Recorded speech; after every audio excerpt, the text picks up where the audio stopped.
Hello guys, I am back. இன்னைக்கு பார்க்க போற டாபிக் என்னன்னா, வேர்ட்பிரஸ் வச்சு பிளாகர் வச்சு ஏர்னிங்ஸ் பண்ண முடியுமா? ரொம்ப லாங் டைம் ஏர்னிங்ஸ் பண்ணணும்.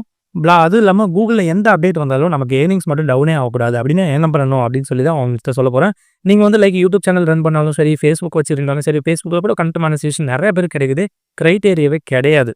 அதை நான் முன்னாடியே சொல்லிடுறேன். இத்தனை ஃபாலோவர்ஸ் இருக்கணும், இவ்வளோ லைக்ஸ் இருக்கணும், இவ்வளோ வாட்ச் ஹவர்ஸ் இருக்கணும், எதுவுமே கிடையாது. எல்லாருக்குமே கொடுக்குறாங்க. ஸோ அதையுமே நீங்கள் ஃபாஸ்ட்டாக டைப் பண்ணுறதா ட்ரை பண்ணுங்க. இப்போ வந்து நீங்கள் Facebookஆ இருந்தாலும் சரி, நான் சொன்ன மாதிரி யூடியூபா இருந்தாலும் சரி, website, blogger, WordPress something anything எது இருந்தாலுமே நமக்கு லைஃப் டைம் ஏர்னிங்ஸ் வரணும். அதுவும் வந்து ஸ்டெபிளா இருக்கணும். அப்படின்னா என்ன பண்ணணும் அப்படிங்கிறத அதை பார்க்க போகிறேன். என்னோட நாலேஜ் ஷேர் பண்ணுறேன். பட் இருந்தாலும் வீடியோ எண்டில் உங்களோட ஒப்பீனியனை மறக்காம கமெண்ட் பண்ணிட்டு போங்க. நான் ஏதாவது பிரோஜனமாக சொல்லியிருந்தேன் அப்படின்னு சொல்லிட்டு ஃபர்ஸ்ட் ஒரு விஷயம் நல்லா தெரிஞ்சுக்கோங்க. வீடியோவில் உங்களுக்கு சொன்ன எக்ஸாம்பிள் கொடுக்குறேன். இப்போ வந்து பார்த்தீங்கன்னா நான் யூடியூப் சேனல் ரன் பண்ணுறேன். ரெகுலராக வீடியோ போடுறது கிடையாது. இந்த யூடியூப் சேனலில் வர வியூஸில் பெருசாக வந்து எனக்கு ஏர்னிங்ஸ்லாம் கிடையாது. 4-5 மாதத்துக்கு போட்டேன்னு $100 வரதே பெருசு. ஓகேவா? நான் வந்து அதனால தான் எப்பயுமே வந்து இந்த இதில் ஃபோக்கஸ் பண்ணலை. அடிஷ்னலாக வந்து பார்த்தீங்கன்னா ஒரு அப்ளிகேஷன் ரிலேட்டடாக ஒரு இன்ஸ்டாகிராம் பேஜ் கூட வச்சுருக்கேன். அதில் கூட சில அப்ளிகேஷனை போட்டு இந்த வெப்சைட்டில் போய் டவுன்லோட் பண்ணுங்கன்னு சொல்லியிருக்கேன். அது வெப் மென்ஷன். நம்மளோட வெப்சைட்டை வந்து எந்தெந்த சோஷியல் மீடியாவில் இருக்கோ அங்கெல்லாம் போய் மென்ஷன் பண்ணி எங்கள் வெப்சைட்டுக்கு வாங்க அப்படின்னு சொல்கிறது. அதை பற்றி நம்ம பேசலாம். அதில் கூட வீடியோ போடுறேன். ஆனால் இதில் வீடியோ போடலை. பட் இருந்தாலுமே பார்த்தீங்கன்னா இது மூலியமா வந்து எனக்கு ஹோஸ்டிங் எல்லாம் நிறைய சேல் ஆயிருக்கு. இப்போ கூட பார்த்தீங்கன்னா நான் வீடியோ போடல, இருந்தாலும் $90 இருக்கு. இதுக்கு ரீசன் என்ன? ஸோ இதுவும் ஒரு சோர்ஸ் ஆஃப் ஆன்லைன் ஏர்னிங்ஸ் தான். ஓகேவா? வெறும் AdSenseலேருந்து வரக்கு மட்டும் காசு கிடையாது. இப்போ நான் வந்து யூடியூப்ல இவ்வளோ கஷ்டப்பட்டு வீடியோ போடுறேன். யூடியூப்ல எனக்கு ஏர்னிங்ஸ் இல்லைனாலும் பார்த்தீங்கன்னா வீடியோவே போடாதப்பையும் $90. அப்போ நான் வீடியோ ரெகுலராக போட்டால் நிறையா வரும் இல்லையா? அது என்ன இவன் வீடியோ போடலை பட் இருந்தாலும் $90 வருது எப்படி அப்படின்னு கேட்டால் கண்டிப்பாக வரும். என்ன ரீசன் கேட்டிங்கன்னா ட்ரஸ்ட்டு தான் காரணம். மக்கள் எப்பயுமே வந்து பார்த்தீங்கன்னா ஒரு சில விஷயங்கள் நீங்கள் நல்லா தெரிஞ்சுக்கணும். நாம் வந்து ஒரு கமெண்ட்டாக இருக்கட்டும், நம்மளை ரீச் பண்ணுறாங்க. அவங்க இன்ஸ்டாகிராம் மூலியமாக வராங்களோ அல்லது வந்து வேறு எந்த வழியாக வந்தாலும் சரி, நம்மளை ரீச் பண்ணுறாங்கன்னா அவங்களுக்கு நல்ல ரெஸ்பான்ஸ் கொடுக்கணும். அதை நல்லா தெரிஞ்சுக்கிட்டிங்கன்னா வெப்சைட்டில் வந்து எத்தனை அப்டேட் கூகுள் கொண்டு வந்தாலும் சரி, நம்ம வெப்சைட் டவுன் ஆனாலும் சரி, நமக்கு வந்து ஏர்னிங்ஸ் டவுனே ஆகாது. இதுதான் ரீசன். இப்போ வந்து உதாரணத்துக்கு நான் நிறைய பேருக்கு ஹெல்ப் பண்ணியிருக்கேன். வீடியோ போடலனாலுமே வீடியோ போட்டுட்டு இருந்தப்பையும் ஹெல்ப் பண்ணலாம். இப்போ இன்ஸ்டாகிராம் அடுத்து வந்து பார்த்தீங்கன்னா டெலிகிராம்லலாம் மெசேஜ் பண்ணாங்கன்னா அவங்களுக்கு எனக்கு கிடைக்கிற டைமில் கொஞ்சம் நேரமாவது ஸ்பெண்ட் பண்ணி அவங்களுக்கு நான் கரெக்டாக ரெஸ்பான்ஸ் கொடுப்பேன். அவங்க ஃப்ரெண்ட்ஸுக்கிட்ட ஷேர் பண்ணுவாங்க. அதுவும் இல்லாமல் அவங்களுக்கு என்னைக்காவது நீடு இருந்ததுன்னா என்கிட்ட வந்து ஹோஸ்டிங் வாங்குவாங்க. அந்த மாதிரிலாம் இருக்குது. நிறைய பேர் எனக்கு கேட்டு எனக்கு மெசேஜ் பண்ணி போஸ்டிங் லிங்க் அனுப்புங்க அப்படின்னு சொன்னவங்கலாம் இருக்காங்க. அந்த மாதிரி காரணம் என்னன்னு கேட்டிங்கன்னா ஃபஸ்ட்டு விஷயம் ட்ரஸ்ட்டுக்கு இதை மேக் பண்ணிக்கோங்க. அது வந்து கூகுளோட எந்த அப்டேட் வந்தாலும் நமக்கு ஏர்னிங்ஸ் வந்து ரெகுலராக கொடுத்துட்டே இருக்கும். இப்போ நான் சொன்ன மாதிரி ஸ்டார்டிங்கில் சொன்னேன் இல்லையா, நான் கூட ஒரு அப்ளிகேஷன் இதில் ஒரு பேஜ் வச்சுருக்கேன். வாட்ஸ்அப் டிபி மேக் பண்ணுமா, இல்லை வந்து வாய்ஸ் ஏதாவது ஒரு சம்திங் அப்ளிகேஷன் டிஃப்ரெண்ட்டாக இருக்குது அப்படின்னா அதை பற்றி போஸ்ட் போட்டு என்னோட வெப்சைட்டில் போய் டவுன்லோட் பண்ணுங்கள். இதை பற்றி உங்களுக்கு தெரியாமல் இருக்காது, நிறைய பேருக்கு தெரிஞ்சிருக்கும். இப்போ இதுலேயுமே கூட வந்து பார்த்தீங்கன்னா ஸ்டார்டிங்கில் நல்ல ஏர்னிங்ஸ் வந்து இப்போ கொஞ்சம் டவுன் ஆயிடுச்சு. இந்த ரீசன் என்ன அப்படின்னு வந்து பார்த்தீங்கன்னா நிறைய பேர் இதை பண்ண ஆரம்பிச்சிட்டாங்க. பொய்யான அப்ளிகேஷனை ஷேர் பண்ண ஆரம்பிச்சிட்டாங்க. இதில் போனால் அதை பண்ணலாம் இதை பண்ணலாம் அப்படின்னு சொல்லுவாங்க. ஆனால் ரியலாக உள்ளே போனால் ஒன்றுமே இருக்காது. இதனால் மக்கள் அதில் கொஞ்சம் டவுன் ஆகிட்டாங்க.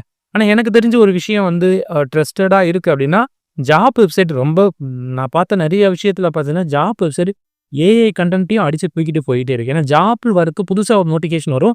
அது எந்த ஏஐ கிட்டையும் இருக்காது. நீங்கள் போய் எழுதி கேட்டாலும் கொடுக்காது. இப்போ திடீர்னு ஒரு நோட்டிஃபிகேஷன் வருது, இன்றைக்கி தான் வந்திருக்கு அப்படின்னா அது எந்த ஏஐ கிட்ட இருக்கும்? இருக்காது இல்லையா?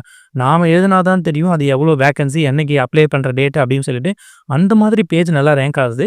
ஸோ அவங்க என்ன பண்ணுறாங்க அப்படின்னு கேட்டிங்கன்னா போஸ்ட் போட்டுட்டு ஆர்டிக்கல் வந்து வரும், கூகுள்லேருந்து வியூஸ் வரலாம், வெயிட் பண்ணுறது கிடையாது. இப்போ எல்லாமே சேஞ்ச் ஆகிடுச்சு. அவங்க டேரெக்டாக வந்து இன்ஸ்டாகிராம் பேஜில் வந்து ப்ரொமோட் பண்ணுறாங்க, ஃபாலோவர்ஸ் இன்க்ரீஸ் பண்ணுறாங்க, வெப்சைட்டை வந்து ஷேர் பண்ணுறாங்க. இன்ஸ்டாகிராம்லேயே போஸ்ட்கார்ட் சேனல் வந்துடுச்சு, அந்த சேனலில் வந்து ஷேர் பண்ணுறாங்க. வாட்ஸ்அப் சேனல், டெலிகிராமில் ஷேர் பண்ணி எப்பயுமே வியூஸ் வந்து கொண்டு வந்துகிட்டே இருக்காங்க. ஏஐ கிட்ட இல்லாத ஒரு கண்டென்ட்டு. இப்போ நான் 2 கொயரி வந்து சர்ச் பண்ணி வச்சுருந்தேன். ஒரு எக்ஸாம்பிளுக்கு வந்து பார்த்தீங்கன்னா பெஸ்ட் லேப்டாப் அண்டர் 50,000. இதில் நம்ம வந்து ஆர்டிக்கல் எழுதுனா பாருங்கள், அதுக்கு முன்னாடி அப்ளை டு பேஜ் நிறையா இருக்கும். அதாவது நம்மளோட லிங்க்கில் போயிட்டு அமேசான்லேயே ஃப்ளிப்கார்ட்லேயே சர்ச் வாங்கினாங்க அப்படின்னா நம்ம கமிஷன். இப்போ கூகுள்லேயே வந்து பார்த்தீங்கன்னா பாப்புலர் ப்ராடக்ட் அதுவாக ஷோவாக ஆரம்பிச்சிருச்சு. அது இல்லாமல் கீழே வந்து ஆடில் பார்த்தீங்கன்னா நிறைய வந்துடும். இது வந்து நிறைய லாஸ் இல்லையா? அடுத்தது வந்து ஏன் நான் வந்து கூகுளை நம்ப வேண்டாம் அப்படின்னு சொல்லலை, கூகுளையும் நம்பலாம். எனக்கும் இன்னும் ஃபாரின்லேருந்து வர டிராஃபிக் நிறைய வெப்சைட்டில் இருக்குது. ஆர்கானிக் டிராஃபிக்கில் இன்னும் நான் நிறைய ஏர்ன் பண்ணிகிட்டு இருக்கேன். இருந்தாலும் சில ஸ்டேட்டஸை நீங்கள் தெரிஞ்சுக்கணும். இப்போ இதில் வந்து பார்த்தீங்கன்னா ரேண்டமாக ஒரு கொயரி வந்து நான் சர்ச் பண்ணேன். இல்லை ஸ்டார்டிங்லேயே வந்து பார்த்தீங்கன்னா ஏஐ ஓவர்வி, ஓகேவா? இதில் இருந்தாலுமே ரைட்டாக லிங்க்ஸ் இருக்கும். ஆனால் அடுத்தது பார்த்தீங்கன்னா கீழே எல்லாத்துலையும் லிங்க்ஸ் இருக்கும். இது வந்து பார்த்தீங்கன்னா கிரியேட்டிவ் ஏஐ.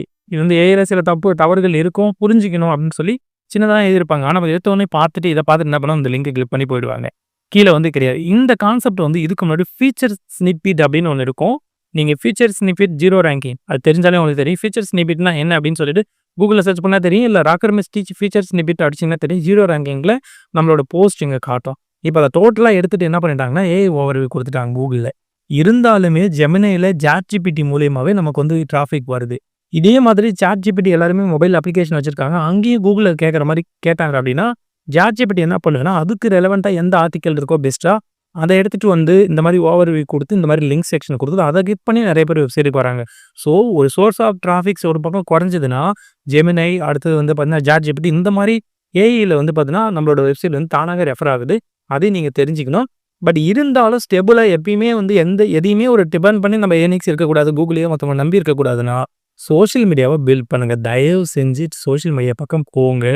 ஒரே ஒரு யூசர் வந்து கமெண்ட் பண்ணாலும், ஈவன் YouTubeஆ கூட இருக்கட்டும். YouTubeல வீடியோ கூட நீங்க போட்டுட்டு இருக்கீங்கன்னா, அவங்களுக்கும் கரெக்ட்டா ரெஸ்பான்ஸ் குடுங்க. அவங்களும் நாளைக்கு உங்களுக்கு ஏதோ ஒரு வகையில ஏர்னிங்ஸ் குடுப்பாங்க. நான் சொன்ன மாதிரி நான் வீடியோவே போடல. பட் இருந்தாலும் பார்த்தீங்கன்னா $90 இன்னைக்கு என்ன ரேட் ஆகுது? ஸோ எங்கேயோ யாருக்கோ நான் ஒரு ஹெல்ப் பண்ணியிருப்பேன். யூசர் தான் என்னைக்குமே ஏர்னிங்ஸ் குடுக்குற ஒரு விஷயம். பணம் காய்க்கிற மரம் அப்டின்னா, அது கஸ்டமர் மட்டும் தான். அது வந்து நம்ம வெப்சைட்டுக்கு வர விசிட்டரா இருக்கலாம். உங்களோட ப்ராடக்ட் வாங்குறவங்களா இருக்கலாம். அது யாரா வேணாலும் இருக்கலாம். இது ஆன்லைனா இருக்கலாம், ஆஃப்லைனா இருக்கலாம். உங்கள ஒரு பெர்சன் ரீச் பண்றாங்க அப்டின்னா, மேக்ஸிமம் அவங்களுக்கான குவைரி, இன்டென்ட் என்ன அப்டின்னு தெரிஞ்சு ஃபுல்ஃபில் பண்ணுங்க. அட்லாஸ்ட் உங்களுக்கு தெரியலையா? ஏதாவது ஒரு விஷயத்த ரெஃபர் பண்ணுங்க. அப்போ உங்க மேல ஒரு ட்ரஸ்ட் வரும். இப்ப இன்னொரு விஷயம் நீங்க ஒரு வெப்சைட் பண்றீங்கன்னா, மல்டி கேட்டகரில தயவு செஞ்சு பண்ணாதீங்க. சிங்கிள் கேட்டகரில பண்ணுங்க. பேக்லிங்க்ஸ்ல வந்து ஃபோக்கஸ் பண்ண வேண்டாம். கரெக்ட்டான கன்டென்ட் குடுங்க. பேக்லிங்க்ஸ் அதுவா வரும். ஒரிஜினல் கன்டென்ட் குடுங்க. ஒரே கன்டென்ட்ட நீங்க திரும்ப பண்ணும்போது, சிங்கிள் நீஷ்ல பண்ணும்போது உங்களுக்கு அல்கோரிதம் அதாவது உங்களோட அத்தாரிட்டி வந்து இன்கிரீஸ் ஆகும். ஓகேவா? அந்த அல்கோரிதம் பத்தி நீங்க தெரிஞ்சீங்கன்னா, என்னோட பிளேலிஸ்ட்ல இருக்கு. அத போய் பார்த்தா தெரியும். அதுல போனீங்க அப்டின்னா, கொஞ்சம் நாளாக உங்களுக்கு நெறைய கன்டென்ட் வந்துகிட்டு இருக்கு. ஆத்தர்ல அப்டிங்கும்போது உங்களுக்கு ஒரு அத்தாரிட்டி பில்ட் ஆயி, அதுவே வந்து உங்களுக்கு ஒரு பெரிய சோர்ஸ வந்து குடுக்கும். இதெல்லாம் தெரிஞ்சுக்கோங்க. வீடியோ ரொம்ப லென்த்தா போகும். எனக்கு வந்து ஒரு சின்ன டாபிக்கே கிடையாது. பெரிய டாபிக் நம்ம பேசணும்னா பேசிட்டே போலாம். அவ்ளோ விஷயம் இருக்கு இதுல. அதனால தான் ரொம்ப நாளா நான் வீடியோ போடலனாலும், அப்பப்ப ஏதாவது பேசினா யூஸ்ஃபுல்லா இருக்கணும். என்னோட வீடியோ பொறுத்தளவு பிகினருக்கு ஒண்ணும் புரியாது. பட் ஏன்னா இது ஆ ஏற்கனவே கொஞ்சம் ஏர்னிங்ஸ் பண்ணிட்டு இருக்கேன். நான் ஏற்கனவே நெறைய பிளாக் வச்சிருக்கேன். எனக்கு AdSense பத்தி தெரியும். பிளாகர் பத்தி தெரியுங்கிறவங்களுக்கு ஒரு விஷயம் அண்டர்ஸ்டாண்ட் பண்ணிக்கலாம். நீங்க பிகினரா இருந்தா என்னோட பிளேலிஸ்ட்ட போய் பார்த்தாலும் உங்களுக்கு தெரியும். நான் என்ன ஒரு விஷயத்த ஸ்ட்ராங்கா உங்ககிட்ட சொல்லிக்கிறது என்ன அப்டின்னா, தயவு செஞ்சு கஸ்ஸாம வீடியோ பார்க்கறத ஸ்டாப் பண்ணுங்க. அவங்க $10,000 ஏர்ன் பண்ணாங்களா? இவங்க $10,000 ஏர்ன் பண்ணாங்களா? அவங்க கோர்ஸ் சேல் பண்றாங்களா? இவங்க AdSense நம்ம ADX வாங்கிட்டு அதில வந்து ஆட் மேனேஜர் கனெக்ட் பண்ணி Facebook ஆட் ரன் பண்ணி சம்பாரிச்சிடலாமா? அதெல்லாம் ஒண்ணுமே பண்ண முடியாது. ADXல நீங்க வாங்குனீங்கன்னா ரூ. 4,000 ரூ. 3,000க்கு கிடைக்கும். அதே நம்ப ஆளுங்க கூட வந்து பார்த்தீங்கன்னா, நான் மத்தவங்க கிட்ட வந்து நார்த்ல ரூ. 4,000க்கு வாங்கி நம்மகிட்ட 5,000 சேல் பண்றவங்க. அங்க AdSense 5,000 வாங்கி இங்க 20,000க்கு சேல் பண்றவங்கலாம் இருக்காங்க. அத வாங்கி நீங்க ஒண்ணுமே பண்ண முடியாது. நீங்க ஃபர்ஸ்ட்டு ஒரு வெப்சைட் வாங்குறீங்க, AdSense வாங்குறீங்க அப்டின்னா, AdSense யார் காசு குடுத்து வாங்குனா நான் நல்லா தெரிஞ்சுக்கோங்க. உங்ககிட்ட சோசியல் மீடியாவுல ஆல்ரெடி ஃபாலோவர்ஸ் இருக்காங்க. நீங்க சடனா நீங்க ஒரு வெப்சைட்ட அதாவது பில்ட் பண்ணி, ஆர்டிக்கிள் போட்டு பப்ளிஷ் பண்ணி, வெப்சைட்ல வந்து அப்ரூவல் எடுத்து, அதுக்கப்புறம் போய் வந்து நீங்க டிராஃபிக் கொண்டு வந்து ஏர்ன் பண்ணணும்னா முடியாது. ஏன்னா ஏற்கனவே உங்ககிட்ட நெறைய பேர் ஃபாலோவர்ஸ் இருக்காங்க. நீங்க வந்து Facebook பேஜ்ல ஷேர் பண்ணாலும், Instagramல ரீல்ஸ் அப்லோட் பண்ணி உங்க வெப்சைட்ட மென்ஷன் பண்ணி அதுல வந்தாலும் வருவாங்க. அப்டின்னா நீங்க ஒரு 10,000, 20,000 இன்வெஸ்ட் பண்ணி சடனா வாங்கி உடனே ஃபாலோவர்ஸ் இன்க்ரீஸ் பண்ணி 10 நாள்ல, 1 மாசத்துல அந்த டபுளா, ட்ரிபிளா எடுத்துடலாம் காச. ஸோ நீங்க ஒரு ஃப்ரெஷர் அப்டின்னா டெஃபால்ட்டா AdSense வாங்குறது வேஸ்ட். அதுவும் 10,000, 20,000 குடுத்து வாங்குறது சுத்தமுற வேஸ்ட். நீங்களே கத்துக்கிட்டு அத எடுத்தா தான் உங்களால அத கடைசி வரைக்கும் பார்த்துக்க முடியும். இது ஒரு விஷயத்த நல்லா மைண்ட் செட்ல வச்சுக்கோங்க. எப்படி நமக்கு டிராஃபிக் வரப்போகுதுங்கிறது தெரியாம AdSense வாங்காதீங்க. வெப்சைட்டும் ஆரம்பிக்காதீங்க. ஓகேவா? அடுத்தது இந்த ADX விஷயத்த கிளியர் பண்ணிடுறேன். ADXல நீங்க காசு குடுத்து நீங்க ADX வாங்குறீங்க அப்டின்னா, பிரச்சனையே கிடையாது வாங்கலாம். ஆனா ஒரு $1,000க்கு மேல போகுதுன்னா மட்டும் ADXல கன்வெர்ட் ஆகுது. அதாவது நான் என்ன சொன்னா, எக்ஸிஸ்டிங் வெப்சைட் உங்ககிட்ட இருக்கு. AdSenseல $1,000 போகுது அப்டின்னா நீங்க போலாம். ஃப்ரீயாவே குடுப்பாங்க. $500 ரீச் பண்ணாலே ஃப்ரீயா கிடைக்கும். நான் வந்து ஏற்கனவே நீங்க WordPress வச்சிருந்தீங்கன்னா, உங்ககிட்ட என்னோட பிளேலிஸ்ட்ல போத்தீங்கன்னா, ஆட் இன்சர்ட்டர் அப்டின்னு சொல்லிட்டு ஒரு பிளகின் போட்டிருப்பேன். அதாவது ராக்கர்மிஸ் டீச் ஆட் இன்சர்ட்டர்ன்னு அடிச்சா தெரியும். அந்த பிளகின் நீங்க யூஸ் பண்றீங்க அப்டின்னா, அந்த பிளகினுக்கு கீழ பார்த்தீங்கன்னா தெரியும். அவனோட ஓன் கம்பெனி ADX இருக்கும். கூகுளோட ஆத்தரைஸ்டு பார்ட்னர். $500 ரீச் பண்ணாலே போதும். அவனே ADX ஃப்ரீயா குடுப்பான். அதிலேயே WhatsAppல டைரக்ட்டா கான்டாக்ட் பண்ணிக்கலாம். ஓகேவா? நீங்க யாருக்கும் காசு குடுக்க வேண்டாம். பட் ஆனா நான் வந்து எதுவுமே இல்ல. நான் டைரக்ட்டா ADX வாங்கி, அத கனெக்ட் பண்ணி, நான் உடனே வந்து Facebookல ஆட் ரன் பண்ணி அந்த மாரி சம்பாரிச்சுடுவேன். நெறைய பேர் வீடியோ போடுறாங்க அப்டின்னா டெஃபினட்டா முடியாது. ஏன்னா ஆட் ரன் பண்றதே ஒரு பெரிய கான்செப்ட்.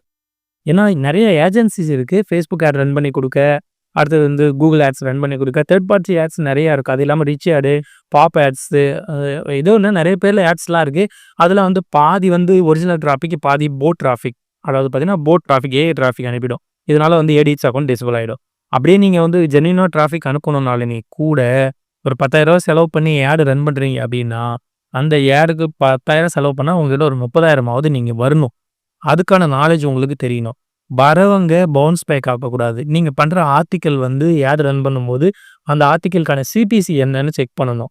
ஓகேவா? அந்த சிபிசி செக் பண்ணி ஏன்னா நீங்க ரூ. 1 ஆட் கிளிக் ஆகுது அப்படின்னா, உங்களுடைய வெப்சைட்ல வர ஆடு அட்லீஸ்ட் ஒரு ரூ. 3 ஒர்த் உள்ள ஆடு ஷோ ஆகும். இதுக்கு முன்னாடி பின்னாடி நெறைய ஸ்ட்ராட்டஜி இருக்கு. அதனால ஏடிஎக்ஸ்க்கு போகும்போது யாரு போலாம் போகக்கூடாதுன்னு யோசிச்சு போங்க. எனக்கு தெரிஞ்சு ஃபர்ஸ்ட்டு நீங்க வெப்சைட் ஆரம்பிக்கிறீங்கன்னா, என்ன மாரி டிராஃபிக் கொண்டு வர போறீங்கன்னு தெரியாம, தயவு செஞ்சு வெப்சைட் ஆரம்பிக்காதீங்க. இத பத்தி நான் பேசணும்னா பேசிட்டே போலாம். ஏன்னா நானே கிட்டத்தட்ட ஒரு 15 வருஷம் இந்த ஃபீல்டுல இருக்கேன். அவ்வளோ விஷயங்கள் இருக்கு. அப்பப்ப மாறிக்கிட்டே இருக்கு. சேஞ்ச் ஆகிக்கிட்டே இருக்கு எவ்வளோ விஷயங்கள். ஓகேவா? நானே ஐ திங்க் ஒரு 25 வெப்சைட்க்கு மேல சொந்த வெப்சைட்டே ஒர்க் பண்ணியிருக்கேன். இப்ப கூட ரீசென்ட்டா வந்து பார்த்தீங்கன்னா, ஒரு டொமைன் வந்து ஒரு 1,25,000க்கு பர்ச்சேஸ் பண்ணுனேன். அதாவது எக்ஸ்பைரி டொமைன். ஓகேவா? அந்த மாரி நெறைய விஷயங்கள் அது பண்ணணும்னு வச்சு அது லாஸ். சில விஷயம் நம்ம ரூ. 500க்கு வாங்குற டொமைன் அது $5,000 கொடுக்கும். ஒரு சில டைம் ஃப்ரெஷ் டொமைனே நெறைய ஏர்ன் பண்ணும். ஒரு சில டைம் ரொம்ப ஏர்ன் பண்ணிக்கிட்டே இருக்கிற டொமைன் சடனா டவுன் ஆயிடும். சில வெப்சைட்ல ஆர்டிக்கிளே பண்ணாம இருப்போம். சடனா போட்டோம் அப்படின்னா, ஒரு சில ஆர்டிக்கிள் ரேங்க் ஆகும். இந்த மாதிரிலாம் இருக்கு. இதுக்கு மெயின் காரணம் என்னன்னா, ட்ரஸ்ட் தான். நம்ம எவ்வளோ நாள் ஆர்டிக்கிள் போடுறோம், எந்த டாபிக்க பத்தி ஆர்டிக்கிள் போட்டுட்டு இருக்கோம், நம்மளோட ஆத்தர் என்னன்னு கூகுள் டிடெக்ட் பண்ணும். அடுத்து நான் யூசர்கிட்ட எப்பயுமே ஒரு கனெக்ஷனோட இருங்க. சிங்கிள் கமெண்ட்டா இருந்தாலும், அந்த கமெண்ட் உங்கள திட்டினாலுமே சரி, அந்த திட்ட வாங்கிக்கிறது பெருசு, அதுக்கு கோவப்படுறது பெருசுன்னு நெனைக்காதீங்க. அத ஏன் திட்டுறாங்க? பட் நம்ம என்ன தப்பு பண்ணோம்? ஓகே ப்ரோ, அ நீங்க என்ன உங்களோட இன்டென்ட் என்ன? என்ன தேவைப்படுது? நான் நெக்ஸ்ட் டைம் அத ஃபுல்ஃபில் பண்றேன் அப்படின்னு சொல்லுங்க. அத பண்ணும்போது அவங்க லைஃப் லாங் அவங்கள மறக்க மாட்டாங்க. என்ன மாதிரி நான் வீடியோ போடுறனால ஏர்னிங்ஸ் ஆகுற மாதிரி, நான் பேசுறது ஒரு ஓவரால் பேசியிருப்பேன். நீங்க யூடியூபரா இருந்தாலும் சரி, Facebook ரன் பண்ணிட்டு இருந்தாலும் சரி, அடுத்தது வேற எந்த ஆன்லைன் சோர்ஸா இருந்தாலும் சரி, யூசர் மேல ஃபோக்கஸ் பண்ணுங்க. அவங்க எல்லாத்தையும் ஒரு இடத்துல ஸ்டோர் பண்ணுங்க.